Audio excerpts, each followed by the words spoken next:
అయితే నిన్న జరిగినటువంటి సంఘటన దృష్టిలో ఉంచుకొని మాట్లాడుకుంటే కనుక చాలా విషయాలు ఇప్పుడు అందుబాటులోకి వస్తున్నాయి. అయితే ఏసీబీ అధికారులు దాడులు చేసినటువంటి సంఘటనలో ఈ ఎస్సీఐ వీరస్వామి, షఫీ ఎస్ఐ వీరిద్దరూ డబ్బుకు ప్రకృతి పడి వీళ్ళు అనవసరంగా ఈ భూ తగాదాల నేపథ్యంలో చొరవ అనవసరంగా వీళ్ళు ఆ దాంట్లో కలగజేసుకొని వచ్చినటువంటి పద్ధతి మనకి ఇక్కడ కనబడుతుంది. మధ్యవర్తి భరత్ రెడ్డి చేసినటువంటి విధానం ద్వారానే మనకి ఇక్కడ అధికారులు డబ్బుకు ఆశపడినట్టుగా పోలీసు అధికారుల విధానం బట్టి మనకు అర్థమవుతుంది. అంతేకాదు ఇప్పుడు యావత్తు తెలంగాణ రాష్ట్రంలో గత ప్రభుత్వంలో పోలిస్తే ఇప్పటి వరకు ఈ గత ప్రభుత్వంలో ఏ ఒక్క పోలీస్ అధికారి కూడా ఏసీబీ దారుల వారితోటి ఎక్కడ కూడా పట్టుబడినటువంటి సంఘటన కనబడలేదు.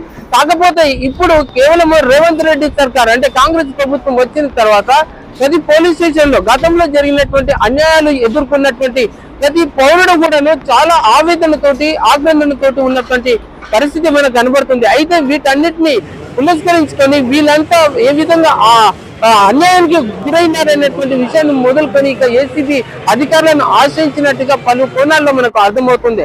అయితే ఇదే పరిస్థితి కనుక పునరావృతం అవుతుంది, అంటే ఇదే పరిస్థితి కంటిన్యూ అవుతుంది కనుక ఇక వేలాది కేసులు ఇప్పుడు బయటకు వచ్చేటువంటి ప్రమాదం ఉంది. అంటే అధికారులు గత ప్రభుత్వం హయాంలో ఎంతవరకు అవినీతికి పాల్పడి అన్యాయానికి గురైనటువంటి బాధితులు ఎంతమంది ఉన్నారు ఇప్పుడు ఒక్కొక్కరుగా బయటకు వచ్చేటువంటి ఆస్కారం ఉంది. ఒక ఫోన్ ట్యాపింగ్ విషయం చూసుకున్నా కూడాను అందులో ఎంతమంది బలైపోయారు. అలాగే ఇప్పుడు ఇక్కడ అవినీతికి పాల్పడుతున్నటువంటి పోలీస్ అధికారులు కూడాను ఎంతమందికి అన్యాయానికి గురయ్యారు వీరి చేతులు అనేది ఈ వివరాలన్నీ ఇక రాబోయే నెక్స్ట్ ఎపిసోడ్ లో రాబోయేటట్టుగా అవకాశం ఉందని తెలుస్తుంది.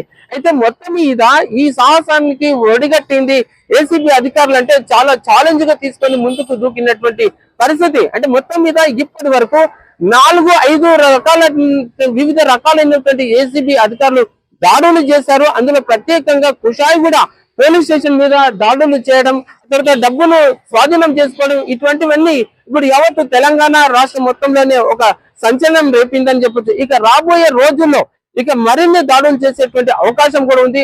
కాబట్టి ఇప్పటికైనా పోలీసు అధికారులు కాస్తంత ప్రజా సేవ చేద్దాము, డబ్బుకు ఆశపడి కాకుండా నిజమైనటువంటి పాలన కొనసాగిద్దాము, న్యాయం కొనసాగిద్దాము, అందరికీ సమన్యాయం వచ్చే దిశగా ముందుకు వెళ్దామనేటువంటి ధోరణితోటి పోతే బాగుంటుంది. అయితే ఇప్పటికే గత ప్రభుత్వం కేసీఆర్ హయాంలో పోలీసులను ఎంత విచ్చలవిడిగా వాడుకొని ప్రజల్ని ఎన్ని రకాలుగా ఇబ్బంది చేశారో అనేటువంటి ఇవి గత కాలంలో అనేక రకాలైనటువంటి వార్తలను కూడా చూసాము. అయితే ఇప్పుడు దాని నేపథ్యంలోనే అదే కొనసాగుతూ ఇప్పటికీ వచ్చింది. అయితే దా విషయంలోనే ఇప్పటికీ వీరంతా బలైనారు అన్నట్టుగా మనకు అర్థమవుతుంది.